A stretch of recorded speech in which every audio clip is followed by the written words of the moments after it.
ከሰላሌ አገሩ የጠንቋይ አገር ነው፣ የመተተኛ። የተወደዳችሁ ክርስቲያኖች እኔ በዚህ አጋጣሚ አርሲ ላይ ሰዎች አልሞቱም ብዬ አላስብም፣ ደግሞም እንደዛም ብዬ ደግሞ አላወራም። እዚህ አጋጣሚ በአርሲ ጉዳይ ላይ በጣም ከልብ የተቀየማችሁና ያዘናችሁ ኦርቶዶክሳውያን በይሃው በእግዚአብሔር ስም ይቅርታ ጠይቃችኋለሁ። በፕሮፌት ሄኖክና በሰላሌ በፊቼ ሰዎች መካከል የተነሳውን ውዝግብ አስመልክቶ ጄፒኤስ ቸርችም በዚህ ሰዓት ላይ መግለጫ ማውጣቷን ተመልክቻለሁ። ሰላም ጤና ይስጥልኝ፣ እንዴት አላችሁ? እግዚአብሔር የተመሰገነ ይሁን። እንግዲህ ቦታ ቀይር ያለው ትንሽ መብራት ስለሌለ ነው። ጥራት ከሌለው በጣም ይቅርታ ለማለት ፈልጋለሁ።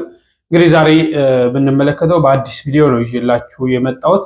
በጣም በሚያሳዝን ሁኔታ የሰላሌን ህዝብ፣ ያ የተከበረውን ህዝብ ሲሳደብ የነበረ አንድ ፓስተር እንግዲህ ጠንቋይ የጠንቋይ ሀገር ነው በማለት ሲናገር ነበር እና ይህንን አስቃኛቸዋለሁ። እንግዲህ በዚህ አይነት ምን እርምጃ ተወሰደ፣ ምንስ ለማመልከት ነው የተደረገው የሚለውን እንመለከታለን።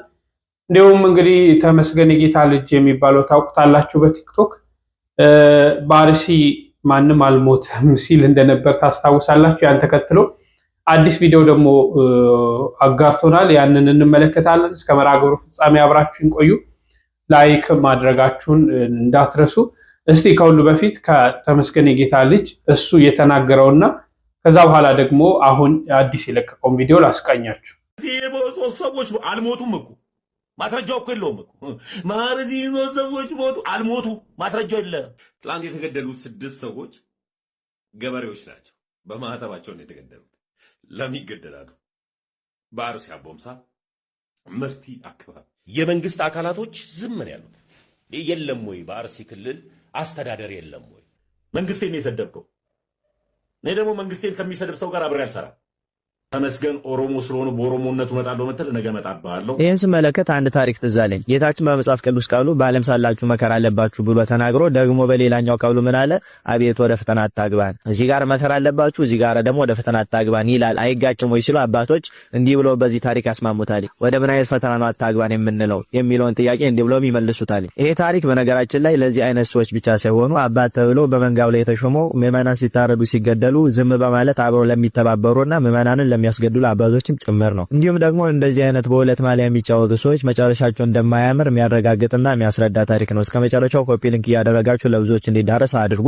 ወደ ታሪኩ እንለፍ። በመጽሐፍ ስንክሳር ጥር 30 ላይ እንደተጻፈው ፎላ የሚባል አንድ ቄስ ነበረ።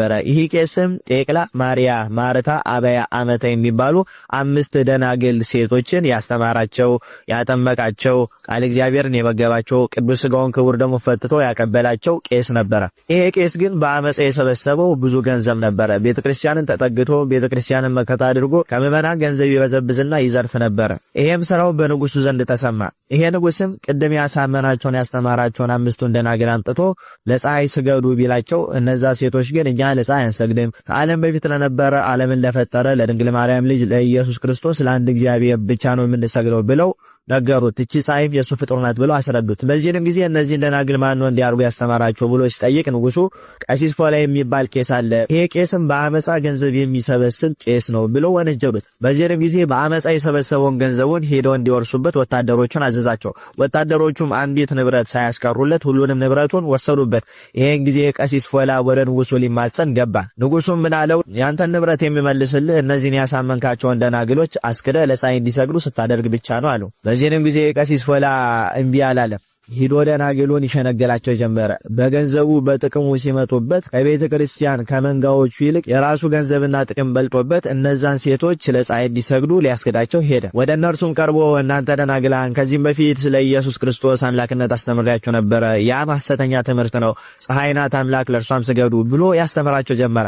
እነዛ ደናግልም አንተ ልበ ደንዳና ቄስ ሆይ ከዚህም በፊት አስተምረህ መልካም መንገድን አስይዘህናል፣ እኛም በሱ መንገድ ጸንተን አምላካችንን አግኝተናል፣ አንተ ግን ወዮልህ ብሎት ማመንን እምቢ አሉት። በዚህም ጊዜ ቄሱ ተመልሶ እነዛ ደናግል እምቢ እንዳሉት ለንጉሱ ነገሩ። ንጉሱም አንድ ቅድመ ሁኔታ ልስጥ አለው። ይሄን የበከተ ስጋና ደም ከጠጣ ገንዘብን ሰጠዋለሁ አለው። የበከተ ስጋውን በላ፣ የበከተ ደሙን ጠጣ። በዚህም ጊዜ ንጉሱ መገረም ጀመረ። በመጨረሻም ገንዘብን አንተን እንድመልስልህ ከዚህም በፊት ያሳመንካቸውን ደናግል በዚህ በኔ ሰይፍ እንካና ገደላቸው ብሎ የራሱን ሰይፍ መዞ ሰጠው። ቀሲስ ፎላም ሰይፉን ከንጉሱ ሲቀበል ምንም አላመነታም። ከንጉሱ ሰይፉን ተቀብሎ አንድ በአንድ አንገታቸውን ሊቆርጥ ወደ ደናግሉ ሄደ። ደናግሉም ከዚህም በፊት ወደ ኢየሱስ ክርስቶስ መንጋነት የቀላቀልከን በጎን መንገድ ያስተማርከን ስጋውና ደሙን ፈትተ ያቀበልከን እንዴት ልትገለን ደፈርክ ብለው ነገሩት። ይሄም ቀሲስ ፎላ የእግዚአብሔር ልጆች ምንም ሳያሳዝኑት ሰይፍ እንደተማረ ሰይፈኛ ሰው እያከታተለ አምስቱንም ደናግል አንድ ባንድ አንገታቸውን ቆርጦ ጣላቸው፣ ገደላቸው። ከገደላቸውም በኋላ ተመልሶ ወደ ንጉሱ ሄደና ንጉሱ ሆይ እንካ ሰይፍህን፣ ገደላቸው ያልከኝን ደናግል ገድያቸዋለሁና ሀብትና ንብረቴን ገንዘብ ይመልስልኝ አለው። ንጉሱም በዛን ጊዜ በጣም አዘነ። ደንቆሮና ልበ ደንዳና መሆኑንም ተመለከተ ይላል መጽሐፈ ስንክሳር። በዚህንም ጊዜ አስተምሮ አጥምቆ ቅዱስ ሥጋውንና ክቡር ደሙን ላቀበላቸው ጠብቃቸው ተብሎ ለተሾመባቸው ለበጎቹ ያራራ ለኔስ እንዲህ አይነት ሰው ምን ጥቅም አለው ብሎ ደናግሉን ገድሎ በመጣበት ሰይፍ ንጉሱ መልሶ የቀሲስ ፎላን አንገት ቆርጦ ጣለው። በዚያንም ጊዜ ቀሲስ ፎላ ከሥጋውም ሳይሆን ከንብረቱም ሳይሆን ከነፍሱም ሳይሆን ከተሰጠው ኃላፊነትም ሳይሆን ባክኖ ሞተ። አባቶቻችን ይሄንን አቤቱ ወደ ፈተና አታግባን ብለን ምንጸልየው ከእንደዚህ አይነት ፈተና እግዚአብሔር እንዳድነን ነው ብለው ይተረጉሙታል። ስለዚህ ምዕመናን ላይ የተሾማችሁ በሃይማኖታቸው ምክንያት ተመርጠው እየተገደሉ ዝምታን የመረጣችሁ አባቶች የዚህ ቀሲስ ዕጣ ፈንታ እንደማይደርሳችሁ ምንም እርግጠኛ ልትሆኑ አትችሉም።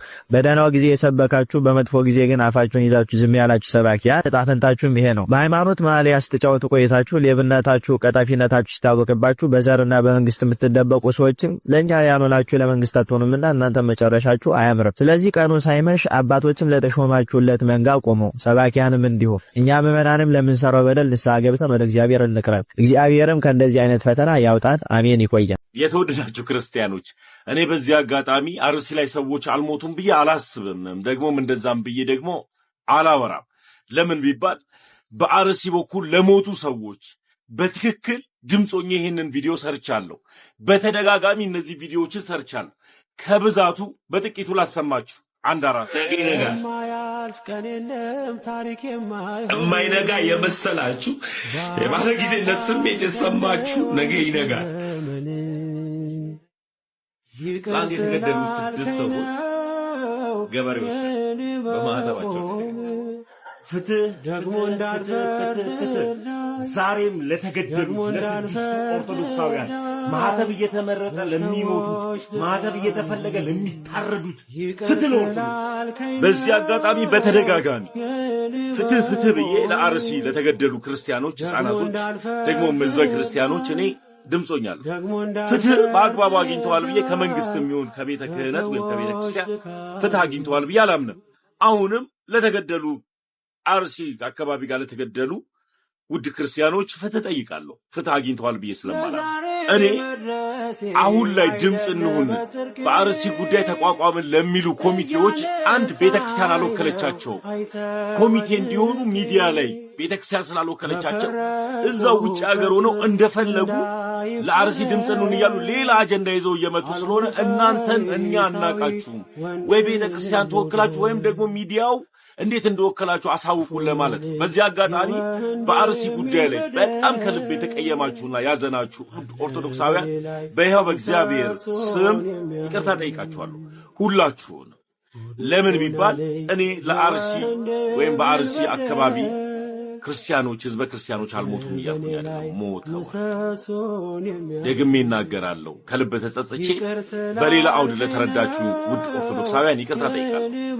እንደተመለከታችሁት ነው እንግዲህ ከዚህ ከገቢ ማሰባሰብ ጋር ተያይዞ በተነሱ ጉዳዮች ነው ይሄ ሁሉ ውዥንብር የተከሰተውና እንግዲህ አሁን ደግሞ እኔ እንደሰማችሁት አርሲ ላይ አልሞቱም አላልኩም የሚሉ ነገሮችን አውጥቷል። ፍርዱን ለእናንተ ነው።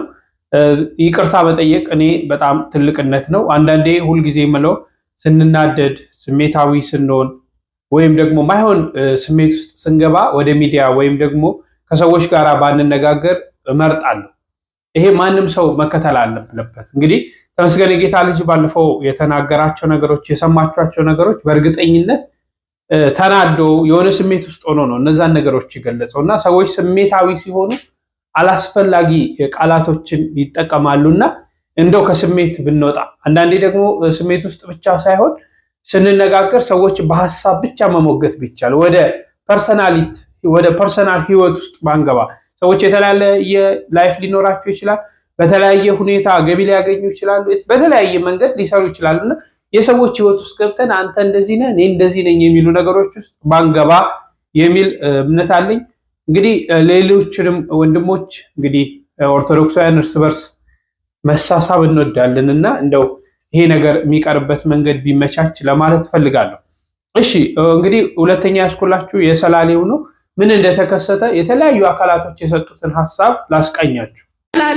ከሰላሌ አገሩ የጠንቋይ አገር ነው፣ የመተተኛ እና ከዚህ ቪዲዮ ከና ሪፖስት ኮፕሊንግ ጎዳ ቃምኒ ኩን ጋፈተሙ ቀባ ነመጨቱ ሰሪ አርኪሶስ ወደሙ ነምኒ ወይራት ድርፍ ሰረቦደ ናን ድርገ ኩምቱ ማንጀላኒ ያነ መና ማለ ሰሪ ተክስተረም ትኩን ያመምጋ አጀረኝ ጀለ ነመጨቱ ማንጀላኒ ነንስ ጋፈ ነመጥርፌ ነሙ መነጋ ጋፈታ ሰሪልስ ጋፈ ሰሪ ጥርፌ ሰሪል ኩሉ ሰረጋ ጋፈታ ሰኔፍዩ ዋይ ጉድጅ ሰርቻ ስማፍኒ ሳደር ከናፉ ዋይ ጡንቃይፊ ዋይ ሰላሌ ዋል ሞር ፈካቱ ቀው ቦላ ሀቱ ሀቱ በከረን ሰኔፍዩ ኡመት ሰላለቲ ምቲ ዮከን ሞ ሐዋ ሰላለቲ ምቲ ኦሮሞኑ ያቆረሞቲ ዋና ከሲን ቀቡ ዋና ከሲን ቤ ገሩሞ አካዋሰቲ አካናኑ ተከስቲን ጋፍ ሶሻል ሚዲያ ረት ባሜቶ አረብሰሙ ባይ ለመቃንስ ቪዲዮ ጋር ሪፖስት ኮፕሪንግ ጉራ ፈያታ ያ ሰላሌ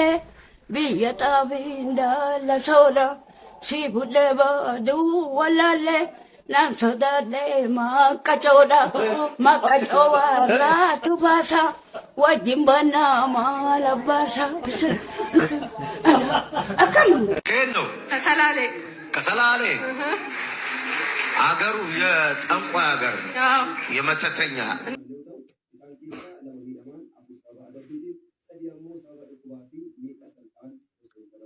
የሰላሌ ወጣቶች እውነትም ልብ ካለ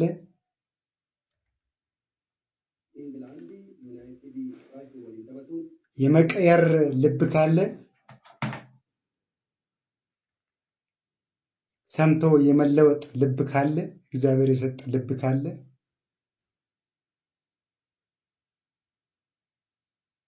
እንሂድ፣ በቃ እንሂድ። ይህ ፓስተር ጋር ሄደን የቀረ ዘመናችን እንለውጠው። እንሂድ፣ ጴንጤኑ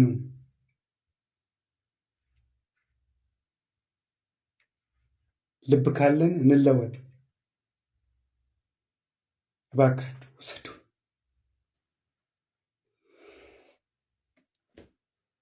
ውሰዱን። ይህ ቸርች የዚህ ፓስተር ቸርች ውሰዱን፣ ባካችሁን ውሰዱን። የሰላሌን ሕዝብ የተናገረውን ሰውዬ ሰምቼ በጣም ነው የደነቀኝ። ምክንያቱም የመጀመሪያ አይደለም ባይዜ እሱ ሲናገር ማህበረሰብን ሃይማኖት ተቋማት ውስጥ ባሉ ሰዎች ሃይማኖት ተቋማት ውስጥ ባሉ ሰዎች ማህበረሰብ ሲንቋሸሹ ወይም የማህበረሰብ ባህል ሲነካ የመጀመሪያ አይደለም። ኢትዮጵያ ውስጥ አሁን ላይ እንደ ፋሽን ሆኗል። ኢቭን እኔ አንድ ያስታውሳለሁ ቤት አድርጌበት ቪዲዮ ሰርቼ ነበር። አንድ መዝሙር ነው ብሎ ያወጣ ልጅ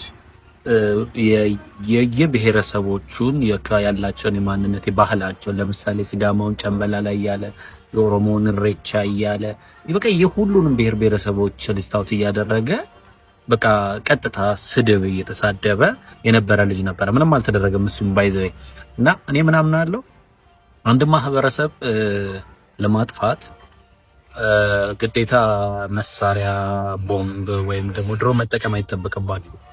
ያም ማህበረሰብ ባህሉን፣ እሴቱን፣ ቋንቋውን እና ማንነቱን እንዲጠላ ካደረጋችሁት በኋላ ያ ማህበረሰብ የለም በቃ ሂስትሪ ላይ የሚጠፋል። ምክንያቱም ምንድነው ራሱን መሆን ስለማይችል ሌላው ጋር ይሄድና ሌላን ለመምሰል ይጠራል። በዛ መሃል ራሱን ያጣል ማለት ነውና የሰላሌን ህዝብ እንደዛ ሲናገር በጣም ይገረመኝ። ማለት ከምን የመጣ ነው? አንድ ነገር እኮ ትክክል ብላችሁ የኔ ትክክል ነው ብላችሁ ለማስተማር ስትፈልጉ ሌላውን በመስደብ አይደለም፣ የእናንተ ጥሩሙና አሪፍ መሆኑን በማስተማር ነውና ስናት አባውት ሃይማኖት ሴክተር ውስጥ ያሉ ሰዎች ሃይማኖት ተቋማት ውስጥ ያሉት የነዱ ሃይማኖት ተቋማት ፕሮቴስታንት ውስጥም ኦርቶዶክስ ውስጥም እስልምና ውስጥም በሙስሊሞችም ያለ በእያንዳንዱ በቃ ኢትዮጵያ ውስጥ አሉ በሚባሉ እያንዳንዱ ሃይማኖት ሴክተሮች ውስጥ ያሉ አስተማሪ የሚባሉ ሰዎች ማህበረሰብን ካልሰደቡ የሌላውን ካላንቋሸሹ የራሳቸው ትክክል አይመስላቸው።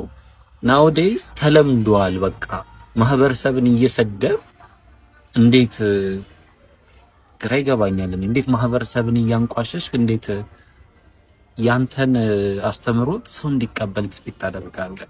እና ሂዝ ናት ዘ ፈርስት ዋን ተደጋግሟል። በጣም መቆም ያለበት ነገር ነው። ማህበረሰብ ባህሉን፣ እሴቱን፣ ቋንቋው ሊከበር ይገባል።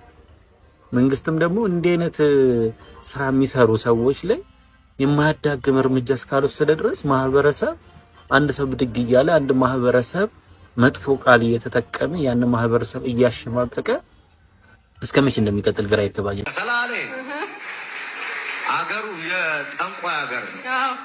እንደምን አደራችሁ? እስቲ ይህን ቪዲዮ የሰማችሁ ሰዎች ምን ተሰማችሁ? እኔ በግሌ ፖለቲከኛም አይደለሁም፣ ኦፍኮርስ የሃይማኖት ሰው አይደለሁም። ሃይማኖት የግል ነው፣ ሀገር የጋራ ነው ይባላል። እኛ በሀገራችን ነው አሁን እያወራን ያለነው። አንድ ሃይማኖት አባት እንዴት በጅምላ ሰላሌ የጠንቋይ ሀገር ነው ይላል? እውነት ምን አይቶ ነው? ምን ሰምቶ ነው? እስቲ ይጠየቅና መንግስት ይጠይቅልን። ለህግ ቅርብና በዚህ ምክንያት ነው ያልኩት ይበል። እኔ እስከማውቀው ድረስ ሰላሌ እነ መገርሳ በዳሳን የወለደ እነ ጀነራል ታደሰ ብሩ የተወለዱበት፣ እነ ገሪት ሁሉ እነ በላይ አድርገው ሰው የከፈሉለት፣ እነ ሻምበል አበበ ቢቂላ አለም ሮም ላይ በባዶ እግራቸው ሮጦ ኢትዮጵያን ያስጠሩት የተወለዱበት፣ እነ ጌጤ ዋሚ፣ ነዋሚ ብራቱ፣ ብቻ በአጠቃላይ ብዙ ጀግኖች መጥራት ይቻላል። በፕሮፌት ሄኖክና በሰላሌ በፊቼ ሰዎች መካከል የተነሳውን ውዝግብ አስመልክቶ ጄፒኤስ ቸርችም በዚህ ሰዓት ላይ መግለጫ ማውጣቷን ተመልክቻለሁ። እንደሚታወቀው ከሰሞኑ በተደረገ አንድ ፕሮግራም ላይ የሰላሌ ሰዎችን አስመልክቶ የጂፒኤስ መስራች ፕሮፌት ሄኖክ የተናገረው ንግግር የሰላሌ ሰዎችን ማስቆጣቱ ይታወቃል። በዚህ ጉዳይ ላይ መግለጫም ወጥቷል። በመግለጫውም ታዲያ ጄፒኤስ ቸርች የአንዲት እህት ምስክርነት በቤተክርስቲያናችን የማህበራዊ ድረገጾች ላይ የተለቀቀ መሆኑ ይታወቃል። በምስክርነቱ መሃል ስለ ፊቼ ሰላሌ ከተማ የተነገረው ነገር ተቆራርጠው በተለቀቁ ቪዲዮዎች ምክንያት ከአውድ ውጪ በመተርጎሙ ችግር መፍጠሩን ከገለጸ በኋላ ነገር ግን የዚህ አጭር ቪዲዮ መልእክት መላው የፊቼ ሰላሌን ህዝብ የሚመለከት ሳይሆን እንደ ማንኛውም የሀገሪቱ ክፍል ያለውን የክፉ መናፍስት ስራ መቃወምን መሰረት ያደረገ መሆኑን ማስገንዘብ እንፈልጋለን ሲሉ ገልጸዋል። ከዚህ ባለፈም በየትኛውም ከተማ የሚሆን ሀገር ያሉትን የመናፍስትና የአጋንንት አሰራር መቃወማችንን በዚሁ አግባብ እንዲታይ እንላለን ሲል መግለጹን ከዚህ መግለጫ ላይ ተመልክቻለሁ። ፕሮፌት ሄኖክ ግርማ ይቅርታ ጠይቋል። ፕሮፌት ሄኖክ ግርማ ሰላሌ ጠንቋይና የመተኞች ሀገር ነው በማለት በቸርች ውስጥ በመናገሩ በሰላሌ ነዋሪዎች ዘንድ ቅሬታን ያስነሳ ሲሆን በተጨማሪም የሰላሌ ፖሊስ ግለሰቡን በቁጥጥር ስር ለማዋል እንቅስቃሴ መጀመሩን እንግዲህ አስታውቆ ነበረም። በዚህም ፕሮፌት ሄኖክ የሚያገለግልበት ጂፒኤስ ቸርች መግለጫ ወጥቷል። በመግለጫውም አንዲት እህት የሰጠችው ምስክርነት መሃል ላይ ስለ ፊቼ ሰላሌ ከተማ የተነገረው ንግግር ተቆራርጦ በተለቀቁ ቪዲዮዎች ምክንያት ከአውድ ውጪ ሰዎች ተረድተውታል። በዚህም ቅሬታን ፈጥሯል። ነገር ግን የዚህ አጭር ቪዲዮ መልእክት መላው የፊቼ ሰላሌን ህዝብ የሚመለከት ሳይሆን እንደ ማንኛውም የሀገሪቱ ክፍል ያለውን የክፉ መናፍስት ስራም መቃወም መሆኑን ለማስገንዘብ እንወዳለን። ሆኖም በተለቀቀው ቪዲዮ ቅር ለተሰኙ ወገኖች ትልቅ ይቅርታ እንጠይቃለን በማለት በመግለጫው በይፋ ይቅርታ ጠይቀዋል። ግለሰቧ በቁጥጥር ስር ውላለች። በተጨማሪም ፓስተር ሄኖክ ግርማን በቁጥጥር ስር ለማዋል ምርመራ መጀመሩን ፖሊስ አስታውቋል። ነቢይ ሄኖክ ግርማ የተባለ ፓስተር ሰላሌ ጠንቋይና የመተተኞች ሀገር ነው በማለት በቸርች ውስጥ የተናገረው ንግግር በዚህ ሰዓት በሰላሌ ነዋሪዎች ዘንድ ከፍተኛ የሆነ ቅሬታን አስነስቷል። በመድረክ ላይ አንዲት ባዩሽ የተባለች ግለሰብ ከየት እንደመጣች ጠይቃት ከሰላሌ መምጣቷን ስትነግረው እኔ ያውቀዋለሁ ሰላሌ የጠንቋዮቹና የመተተኞች ሀገር ነው በማለቱ ቅሬታን ፈጥሯል። በዚህም እንግዲህ የሰሜን ሸዋ ዞን አቃቤ ሕግና ፖሊስ የሰላሌን ህዝብ ክብር የሚነኩ ንግግሮችን አድርገዋል የተባሉትን ፓስተር ሄኖክ ግርማን ለህግ ለማቅረብ እንቅስቃሴ መጀመሩን አስታውቋል። በተጨማሪም ከጉዳዩ ጋር በተያያዘ ወይዘሮ ባዩሽ አለማየሁ ከበደ የተባለችውን ግለሰብ በቁጥጥር ስር አውሎ ምርመራ እንደጀመረ ፖሊስ አስታውቋል። በዚህ ጉዳይ እንግዲህ አዳዲስ መረጃዎች ሲኖሩ የማሳውቃችሁ ይሆናል። የፕላስ ምልክቷን በመንካት ቤተሰብ ይሁኑ። ሰላም ጤና ይስጥልኝ። እንዴት ናችሁ? ደህና ናችሁ ወይ? እኔ የፕሮቴስታንት እምነት ተከታይ ነኝ። ብዙ ቸርች አልሄድም። ስፔሻሊ በቤተክርስቲያን መድረክ ላይ የሚሆኑት የወንድም ሾው ይመስለኛል፣ ቲያትር ይመስለኛል። የአምታታው በከተማ ቲያትር ይመስለኛል። ስፔሻሊ በጣም ትራዲሽናል ያልሆኑ ሰርቪሶች ካልሆኑ እፈራለሁ ቤተክርስቲያን። ቢኮዝ የሚመጣውን አታውቅም፣ ይጮሃሉ።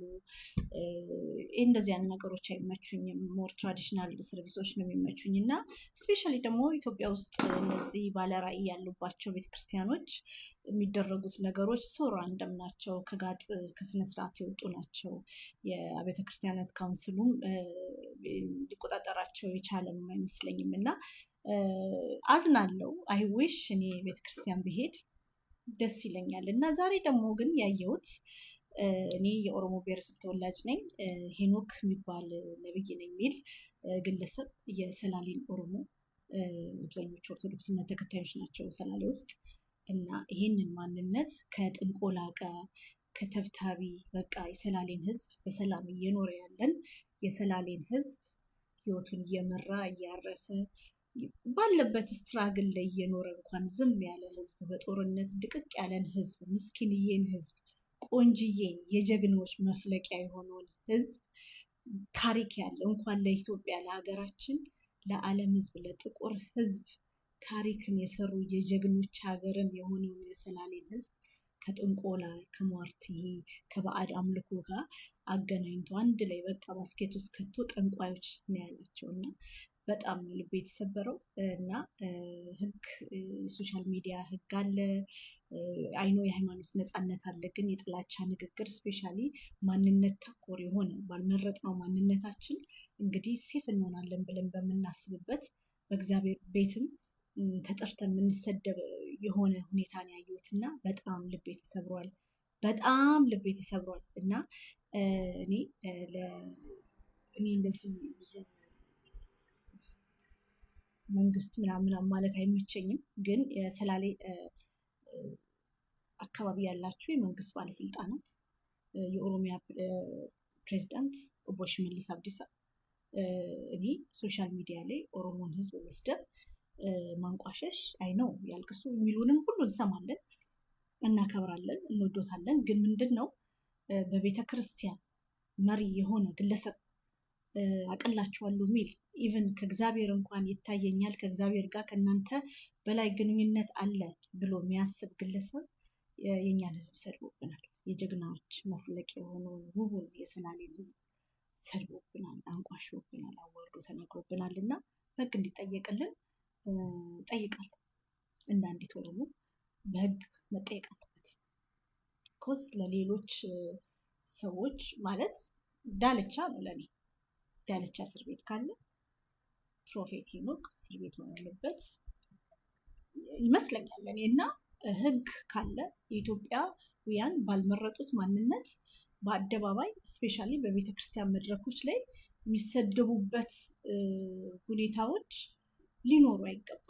እዚህም ደረጃ ላይ ቆመን ራሱ እንዲህ ራሱ ለመናገሬ በጣም አዝናለሁ እንደ አንዲት ፕሮቴስታንት እምነት ተከታይ እና ነብዩ ሄኖክ በህግ እንዲጠየቅልን በታላቅ ትህትና ጠይቃለሁ። ምክንያቱም ቤተክርስቲያን ውስጥ ተሰድበን፣ በሚዲያም ተሰድበን፣ በሶሻል ሚዲያም ተሰድበን፣ በግለሰብ ደረጃም ተሰድበን እንዴት እንችላለን?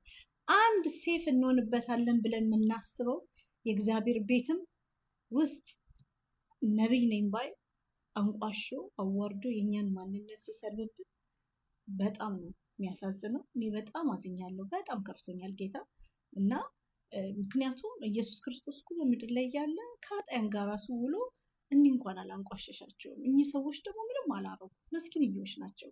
በጦርነት በብዙ ነገር ዋጋ የከፈሉ እንኳን ዝምታን የመረጠን ማህበረሰብ ጠርቶ አንድ ባስኬት ውስጥ ጨምሮ ጠንቋይ ማርተኞች ናቸው ብሎ ስንት ታሪክ ያላቸው ማህበረሰብ፣ ቆንጆ ባህል ያላቸው ምስኪንዬ ትሁት የሆነውን ህብረተሰብ ጠንቋይና መተተኛ አድርጎ ሲጠራቸው እንደማየት የሚያሳዝን ነገር የለም እና ፕሮፌት ነው የምትለው አይደለ? አንተ ፕሮፌት ሄኖክ ለህግ ይጠየቅልን እላለሁ።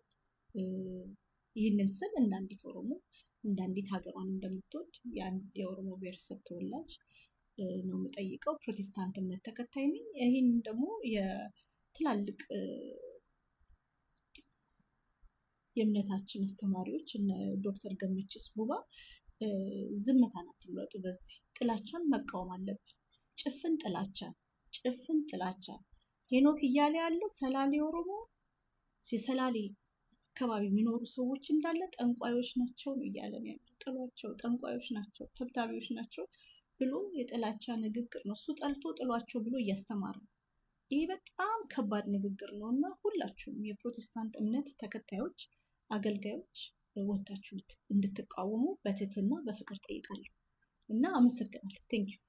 በጣም በሚገርም ሁኔታ አስባችሁታል። እንግዲህ እነዚህ ፕሮቴስታንቶቹ ራሳቸው እኮ ናቸው እንደውም በጥንቆላ የሆነ ባንክ ቡክሽን አምጪ ይጸለይብሽ እንደዚህ ትሆኛለሽ ሸራብ ተወጥሮ የተለያዩ ነገሮችን የሚያደርጓቸው ያ እንደው ከእግዚአብሔር መንፈስ ጋር የሚጋጩ ነገሮች እግዚአብሔር የማይወዳቸው ነገሮች የሚያደርጉት እነሱ ናቸው። ዛሬ ደግሞ አንድን ሙሉ ማህበረሰብ በዚህ ማህበረሰብ ውስጥ እኮ የተለያየ እምነት ተከታይ አለ። ተውት ፕሮቴስታንቱን ዓለምን ተው፣ የኦርቶዶክስ እምነት ተከታይ አለ፣ የእስልምና እምነት ተከታይ አለ። ምን ማለት ነው? ዘወትር ህዝቡን መናቅ ነው። ጠንቋይ እየተባለ በሙሉ የሚፈረጅበት ጥንቆላስ ማለት ምንድን ነው? በምንስ ታወቀ ጥንቆላ መኖር? በጣም ያሳዝናል። በተለይ የሰላሌ ህዝብ በተለያየ ጊዜያት እንዲህ አይነት ነገሮች ለምን እንደሚወረወርበት በእንዲህ አይነት ሁኔታዎች እንግዲህ ይሄኔ የኦርቶዶክስ ቤተ እምነት አንድ አስተማሪ ቢሆን አንድ ሰባኪ ቢሆን ይሄኔ ተናገረው ብቻ ብዙ ማለት አልፈልግም እና እንደው አንዳንዴ ልቦና ይስጠን፣ ለሁላችንም ልቦና ይስጠን ለማለት እወዳለሁ። እግዚአብሔር ምሕረትን ያምጣልን።